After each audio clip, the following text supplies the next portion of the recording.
January 1944. High above the Ruhr Valley, the air is thin and biting, each breath a sharp sting in the lungs. A formation of American bombers plows forward, engines droning in steady rhythm, leaving trails of white contrails that scar the pale winter sky. The world below lies blanketed in frost, towns and factories glinting like shards of metal under the weak sun. Off to the flank, a lone figure cuts through the clouds. The P-51 Mustang. Its engine hums with a cold, confident precision, and the silver fuselage glints with a deadly promise. German pilots, watching from their Messerschmitt 1009s and Focke-Wulfs, squint against the glare. Whispers ripple through their ranks. This is the fighter that can reach the bombers before we can react. This is the aircraft that hunts like a predator, strikes with lethal accuracy, and disappears before the response can be formed. Below, the bombers are exposed, slow-moving, vulnerable. Above, the Mustang arcs gracefully, almost indifferent, a ghost in the sky.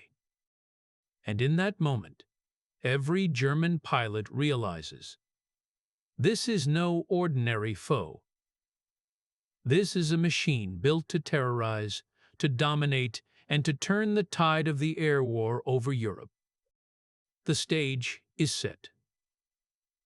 The skies of Western Europe will never be the same.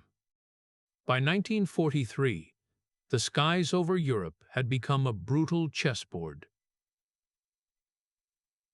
The Allies were escalating daylight bombing raids against German industry, aiming to cripple the Reich's capacity to wage war.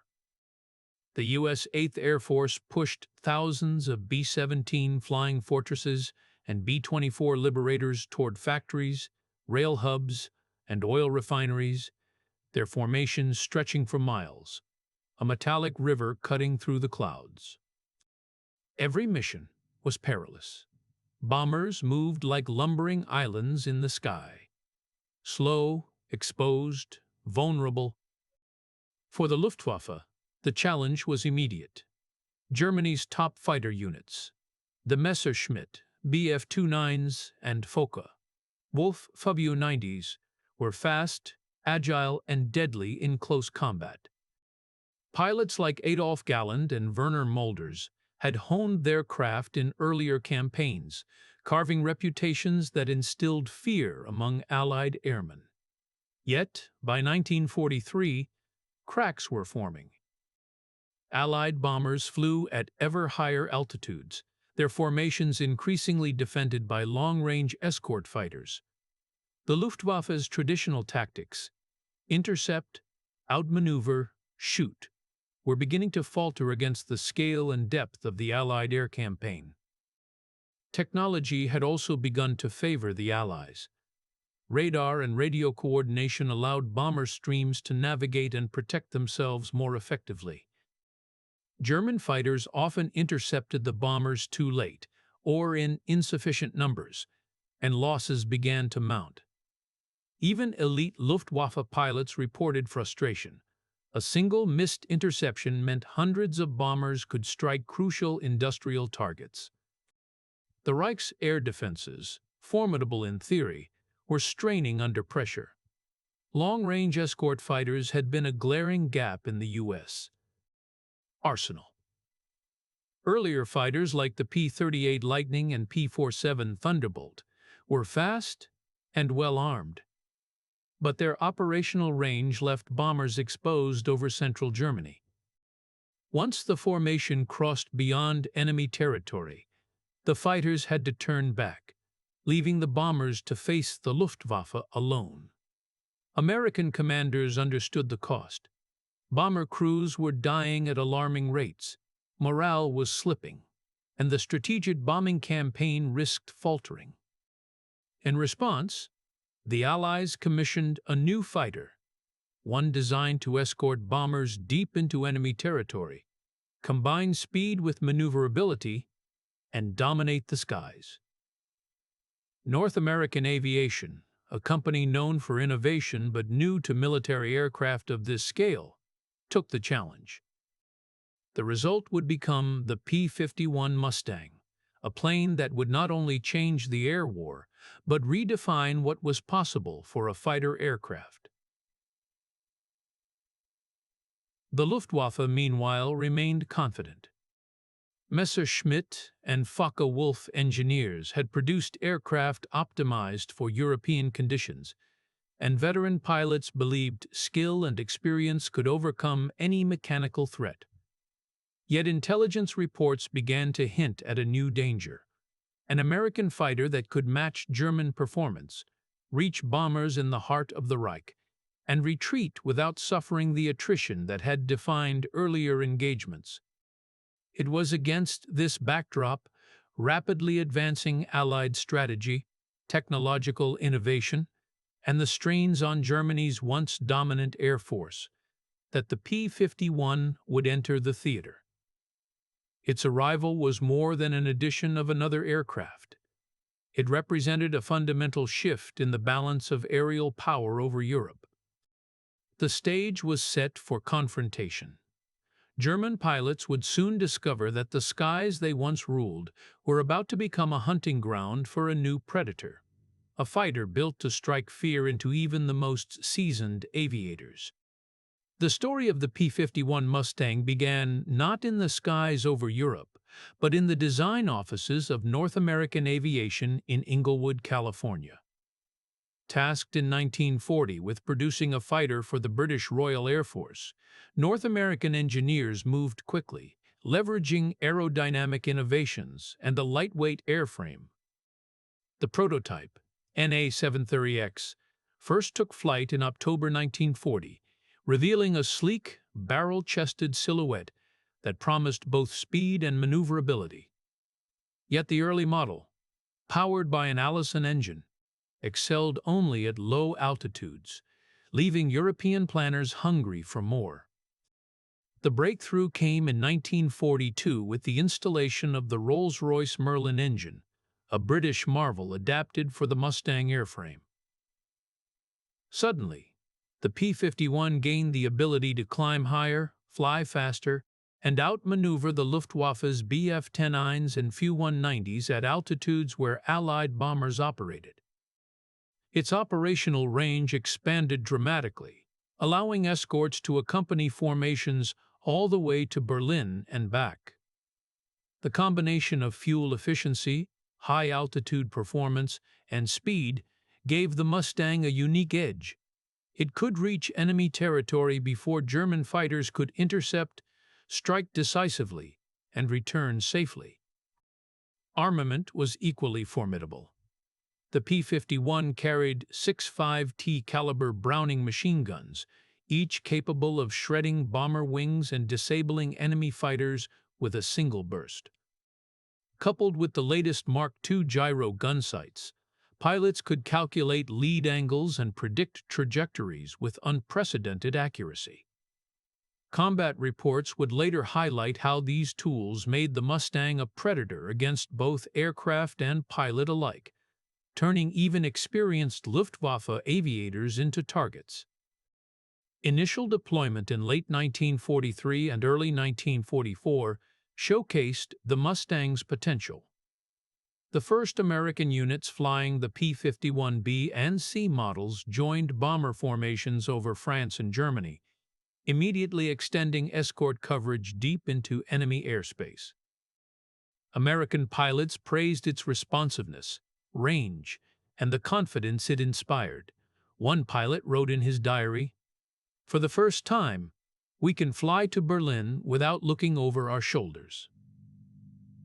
Confidence, however, was not the only effect. The Luftwaffe, monitoring reports and observing losses, began to respond with alarm. German intelligence was quick to notice the Mustang. Reports from reconnaissance flights and intercepted communications described a fast, agile fighter striking with precision and disappearing before counterattacks could be organized. Veteran German pilots, once proud of their dominance, began to acknowledge the threat. The Mustang's blend of speed, range, and firepower challenged their assumptions. No longer could the Luftwaffe rely solely on experience and superior maneuverability. Beyond individual missions, the Mustang altered Allied air strategy. Planners realized they could now press deeper into German airspace with bomber formations protected for the entire route. Attrition rates began to drop, and the bombing campaign gained a renewed momentum. Factories, rail networks, and oil refineries faced increased pressure, while Luftwaffe defenses struggled to adapt to the new predator in the sky. The arrival of the P-51 Mustang was not just a technological upgrade, it was a psychological weapon. Its presence forced German pilots to confront the possibility that their skies were no longer secure, that a machine had been designed specifically to hunt them. Reports described tension in German airfields, hurried deployments, and mission cancellations, evidence that even elite Luftwaffe units felt the strain. It was in these early months of 1944, over frost-lined fields, bomb-laden skies, and icy contrails, that the Mustang began earning a reputation that would echo throughout history. Pilots on both sides recognized it instantly. The P-51 was fast, deadly, and relentless. The tension in the air over Europe was palpable, and every encounter hinted at a larger transformation in the air war. The stage was now set for a deeper examination of the Mustang's impact. To understand why it terrified Germany's best pilots, we must explore the multiple angles: human, tactical, technological, and moral, that defined its reign in the skies over Europe. For the pilots flying the P-51 Mustang, every mission was a mixture of exhilaration and quiet dread. Unlike earlier fighters, the Mustang offered unprecedented control at high altitudes, a sense of dominance in the sky that few aircraft could match. Pilots described the experience as almost surgical. The plane responded instantly to input, slicing through icy European skies with precision. Yet behind the thrill was the constant awareness that every engagement carried mortal risk. Bomber formations were still vulnerable. A miscalculation could mean death within seconds. American pilots quickly came to trust the Mustang. Its extended range meant they could accompany bombers deep into Germany, ensuring the slow-moving formations were shielded from Luftwaffe attacks. A squadron leader would later note in after-action reports that the plane gave his unit a level of confidence they had never known. We were no longer the hunted. We were the hunters.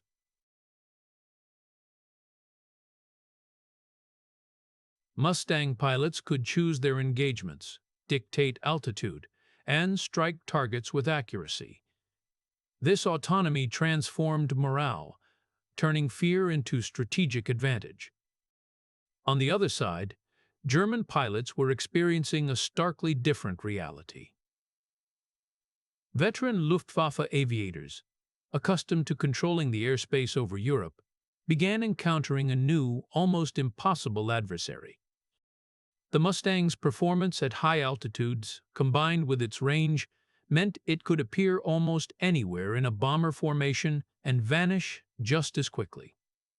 Pilots like Heinz Baer and Adolf Galland recorded frustration in diaries and mission logs. Attacks that once overwhelmed bomber formations now met well-escorted skies. Encounters were brief but deadly. The Mustang struck with precision, leaving little margin for error. The human cost was immediate and visible. Luftwaffe pilots faced growing anxiety before every sortie. The knowledge that an unseen predator could strike without warning altered their approach to combat. Formation discipline tightened, aggression decreased, and even seasoned aces were forced into defensive maneuvers they would have previously considered beneath their skill. The Mustang's presence created a psychological battlefield. Fear became as potent a weapon as any machine gun or cannon. Civilian populations and ground crews also felt the impact of this shift. Bombing raids became more effective thanks to Mustang escorts, and the destruction of German industrial centers accelerated. Pilots on the ground watched the dogfights overhead, often powerless to intervene. In German airfields, mechanics and support crews saw returning aircraft damaged in new ways, victims of aerial engagements that had been almost impossible for earlier fighters to survive. These human consequences, exhaustion, fear, loss, extended far beyond the cockpit. Interestingly, the Mustang's influence was not solely negative for the Luftwaffe. Encounters forced German pilots and engineers to innovate under pressure. Adjustments in tactics, altitude coordination, and aircraft deployment were attempts to regain control in the face of a superior threat. Yet each response was reactive.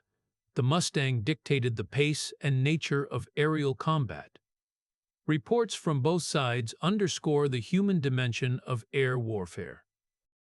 Mustang pilots recalled the exhilaration of a clean kill, the tense anticipation as enemy fighters converged, and the relief of returning to base unscathed. German pilots documented frustration, fear, and the dawning realization that a new era in aerial combat had begun. The P-51 was not just a machine, it was a force that reshaped the human experience of the skies over Europe. This human and enemy perspective sets the foundation for understanding the Mustang's tactical and technological supremacy. Its presence was a catalyst, transforming strategies, influencing leadership decisions, and leaving an indelible mark on both sides of the war. The P-51 Mustang was more than a psychological weapon. It was a tactical game-changer. For the Allies, bomber missions that once teetered on the edge of disaster now benefited from consistent, high-altitude escort. Mustangs could accompany formations deep into German territory, providing protective layers that German fighters struggled to penetrate. Tactically, the Mustang allowed commanders to execute aggressive bombing campaigns with confidence. Escort formations could now dictate the terms of engagement, forcing Luftwaffe pilots to react rather than initiate attacks. Dogfights evolved under this new dynamic. The Mustang's speed and climb rate enabled pilots to position themselves advantageously, striking from higher altitudes with superior energy and retreating before counterattacks could be organized. Its long operational range meant that engagements could occur far from German airfields, limiting enemy reinforcement and ensuring the Allies maintained numerical and positional superiority in critical moments. Tactical formations, once purely defensive, became offensive in nature. Mustang squadrons would deliberately draw enemy fighters into traps, isolate opponents, and strike with devastating efficiency. Technologically, the Mustang represented the pinnacle of 1940s aeronautical engineering. Its laminar flow wing reduced drag, improving speed and fuel efficiency. The Merlin engine allowed for high-altitude performance that matched, and often exceeded, that of the Luftwaffe's best fighters. Armament systems, particularly the 650 caliber machine guns paired with Gyro Gunsights, gave pilots a level of firing accuracy unprecedented in the European theater. Even minor miscalculations by German pilots could result in catastrophic losses, emphasizing the Mustang's lethality and precision.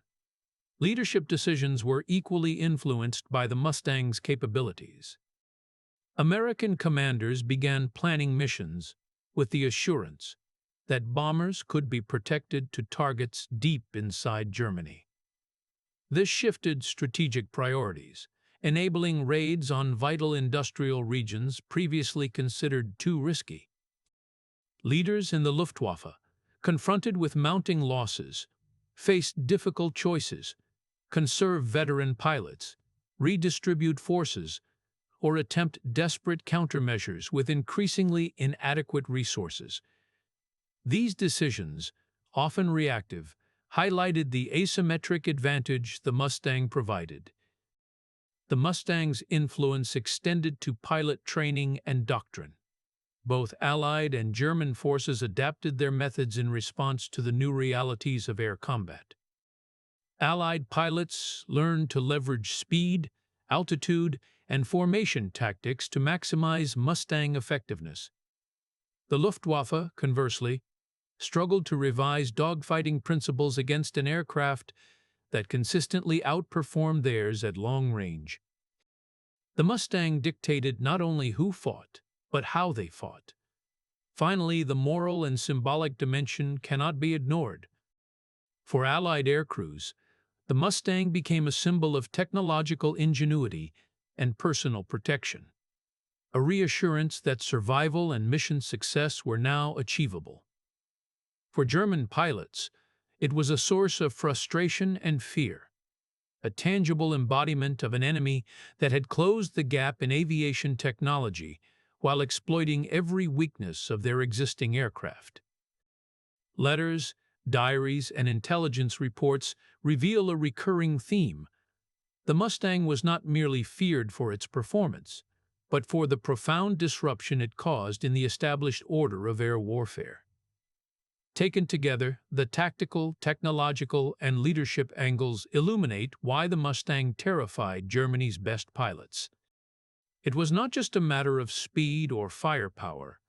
It was a confluence of capabilities, strategy, and human psychology that redefined aerial combat over Europe. January 1st, 1944. Over the skies of Western Germany, the first major bomber formations escorted by P-51 Mustangs approached industrial targets along the Ruhr. The winter sun cast pale light on a frozen landscape, factories puffing smoke into the cold air. For the Luftwaffe, the day began like any other, readying squadrons to intercept, to defend the Reich from the relentless waves of Allied bombers. But this time, something was different.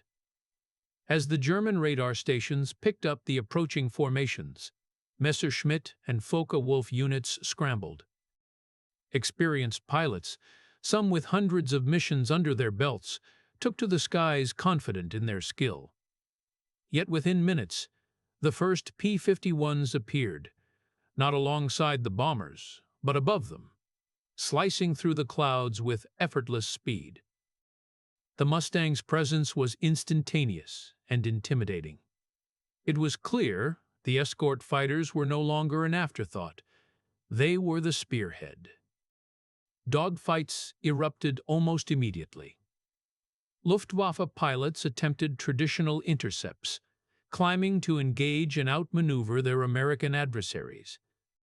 But the Mustangs, leveraging superior altitude performance and energy advantage, dictated the engagement. German aircraft found themselves lured into positions where the Mustang's 6.50 caliber guns could strike with devastating effect. Reports from that day described Messerschmitt pilots caught off guard, engines blazing, as bursts of tracer rounds tore through wings and fuselages. One squadron, flying over the city of Essen, experienced the full impact. 12 Bf-109s moved to attack a bomber formation, only to be intercepted mid-approach by a squadron of P-51s. Within minutes, 3 German aircraft were shot down, others forced into defensive maneuvers, unable to reach the bombers. Surviving pilots later recounted the precision of Mustang attacks, a single burst from high altitude, and the outcome was decided before they could even respond. The operational range of the Mustang added to the chaos. German pilots could no longer wait near the borders to engage bombers. Mustangs could appear deep over German territory, often before local defense squadrons could reach the area. The bomber crews, previously vulnerable once deep inside enemy airspace, now flew with confidence, knowing the predator would be overhead. These first decisive engagements sent shockwaves through Luftwaffe command. Intelligence reports, intercepted radio chatter, and pilot diaries all noted a growing unease. Veteran fighter pilots, some hardened by years of combat, expressed frustration and fear. Galland himself would later note in correspondence the unsettling capability of this new aircraft. It forced German fighters into reactive positions, disrupted formations, and left seasoned pilots vulnerable to losses they had not anticipated. American bomber crews noticed the change as well. Missions that once involved dread-filled hours of exposure over enemy territory now benefited from a tangible layer of protection. Mustangs could patrol above, dive to intercept attackers, and vanish before German reinforcements could respond. The psychological effect on both sides was immediate. Allied crews felt a renewed sense of control, while German pilots began questioning their tactics, their training, and their ability to dominate the skies. By February 1944, these engagements had become a pattern. Mustangs were no longer an experimental escort. They were a standard presence. Luftwaffe losses mounted, forcing the redistribution of units and the development of emergency tactics, yet these were largely stopgap measures. The Mustang had shifted the balance of power in the air war, turning what had been a stalemate into a game where one side dictated the terms. The early months of 1944 demonstrated a harsh truth for Germany's best pilots. The P-51 Mustang was not just another Allied fighter. It was a decisive instrument of control, a machine capable of altering the outcomes of missions before the first shot was fired. Its combination of range, firepower, and high-altitude performance made it a predator, and the Luftwaffe's confidence, once unshakable, began to erode. These initial encounters set the stage for the Mustang's sustained dominance. The air war over Europe had entered a new phase, one in which the predator no longer waited. It hunted. By mid-1944, the P-51 Mustang had transitioned from a tactical advantage to a decisive instrument of aerial dominance. The skies over Europe were no longer neutral. They belonged to the Mustang. Day after day, American bomber formations, now reliably escorted from England to Berlin and back, faced fewer disruptions. German pilots, once confident in their ability to intercept and destroy, found themselves reacting to a threat they could not outmaneuver. One of the defining moments came during the bombing campaign against the German industrial heartland in March 1944. Over the Ruhr Valley, hundreds of bombers moved in tight formations, engines humming in a synchronized drone. Mustangs patrolled high above, their silver fuselages catching the sun, scanning for German fighters. When the first wave of Fu-190s attacked, the Mustangs descended with precision, cutting through the enemy formations like knives through paper. Within minutes, several German fighters were downed, others forced into evasive maneuvers, unable to coordinate attacks effectively. The Mustang's combination of speed, range, and firepower created a kill zone that few Luftwaffe pilots could penetrate. Statistical records from the period reflect the scale of this dominance. Mustang pilots consistently reported high kill ratios, often outnumbering losses by 3-to-1 or more in critical engagements. Bomber losses declined sharply as the Mustang's presence expanded. For the Luftwaffe, these metrics were alarming. The very aircraft that had once allowed them to dominate the airspace now turned the tables entirely. Experienced aces, some with hundreds of missions, struggled to maintain air superiority in the face of relentless Mustang escorts.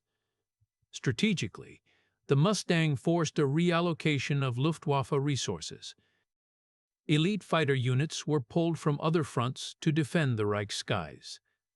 Fuel shortages, pilot fatigue, and the constant attrition of skilled airmen compounded the problem. Even as new aircraft were introduced, the Mustang's high-altitude performance and long range rendered many German designs inadequate.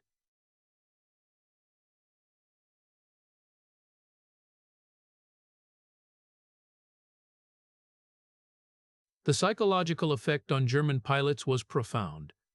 Mission logs from late spring 1944 recount hesitation, fear, and frustration. Pilots avoided engagements they might have previously embraced, flying defensively rather than offensively. Reports noted that younger, less experienced aviators were particularly affected. The Mustang's reputation alone was enough to erode confidence.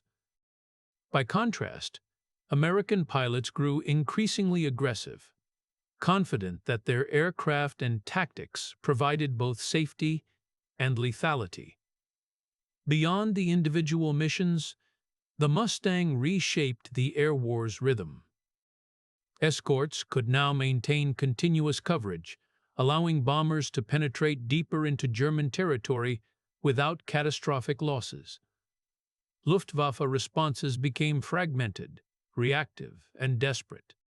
Even the most experienced German commanders could not devise a coherent solution that neutralized the Mustang's advantages.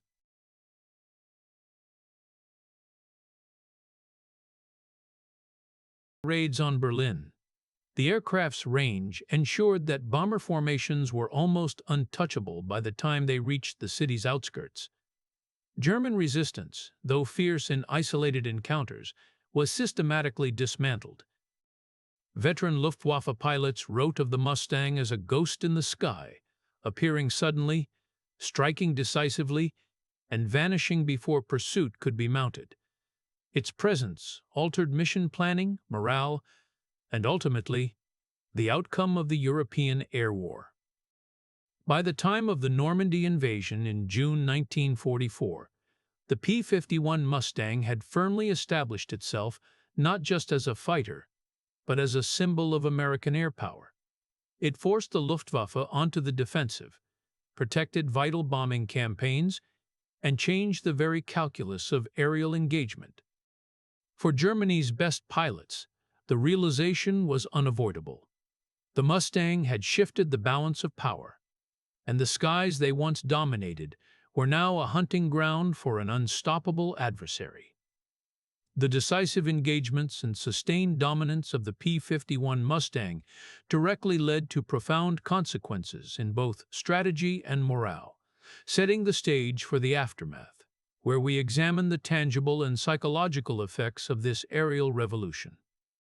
Losses surged, particularly among seasoned aces who had previously formed the backbone of Germany's air defense.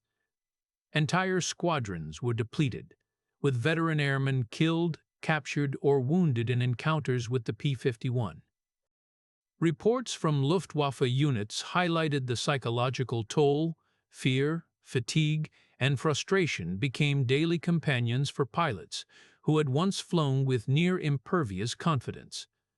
Bomber crews on the Allied side experienced a dramatic shift in survival rates. Prior to the Mustang's widespread deployment, daylight raids over Germany carried catastrophic risks.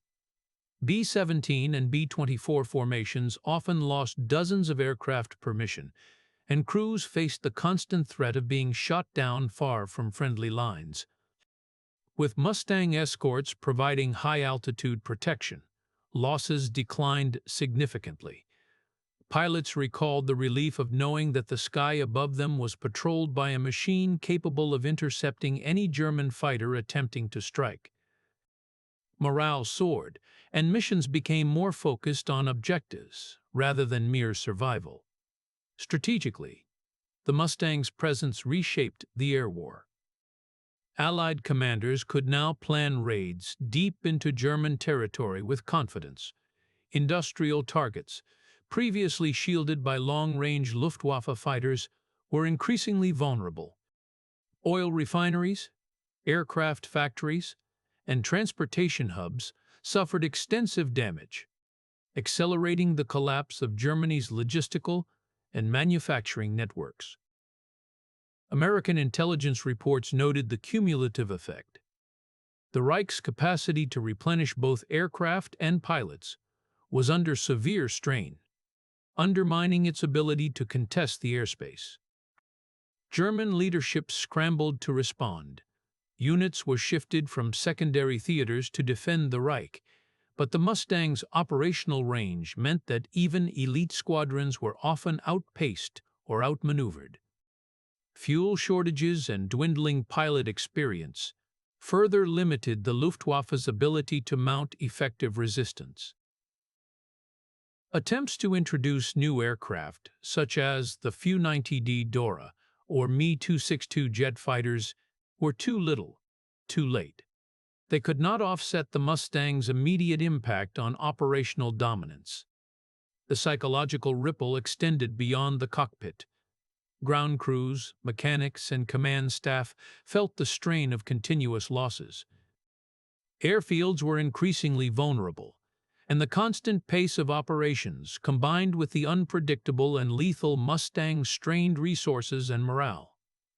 Reports from German bases describe a growing sense of inevitability. The sky was no longer theirs, and every mission carried the specter of confrontation with an aircraft they could neither outfly nor outgun consistently. Meanwhile, Mustang pilots and American commanders began to recognize the strategic leverage they had achieved. Escort missions were no longer merely protective. They became offensive operations in their own right. Mustang squadrons could engage enemy fighters proactively, disrupt German formations, and reduce the effectiveness of attacks on bombers before they began. The combination of tactical dominance and psychological pressure created a cascading effect. Fewer German pilots dared engage, more Allied bombers reached targets intact, and the tempo of the bombing campaign increased.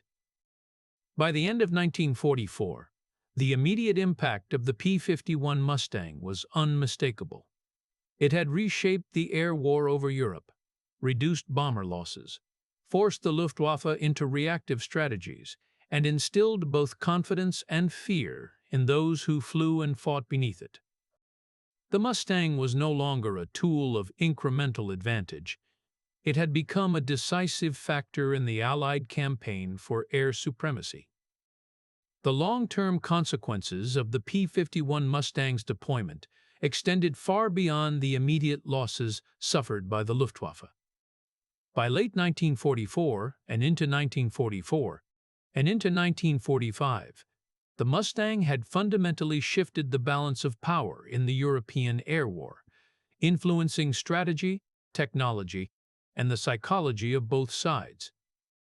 Strategically, the Mustang enabled a sustained and effective Allied bombing campaign deep into the heart of Germany. Industrial centers, transportation networks, and oil production facilities were increasingly vulnerable, accelerating the decline of the Third Reich's war-making capacity. The Allies could plan raids without the same fear of catastrophic losses that had plagued earlier missions. The operational freedom granted by the Mustang allowed the air campaign to shape the wider course of the war, weakening Germany's ability to resist both on the ground and in the air. For the Luftwaffe, the Mustang's long-range dominance forced an existential re-evaluation of tactics and resources. Even attempts to introduce advanced aircraft, including jet-powered Me-262s, could not counter the operational and psychological advantage the Mustang provided. The Luftwaffe's defensive strategies became fragmented and reactive, a far cry from the coordinated offensive operations that had defined earlier campaigns. Technologically, the Mustang set new benchmarks for fighter design. Its combination of speed, range, maneuverability, and firepower influenced post-war aviation and shaped the design philosophy of future generations of fighters. Aerodynamic innovations, engine integration, and the use of advanced gun sights demonstrated the importance of balancing performance with pilot survivability. A lesson that would inform military aviation for decades.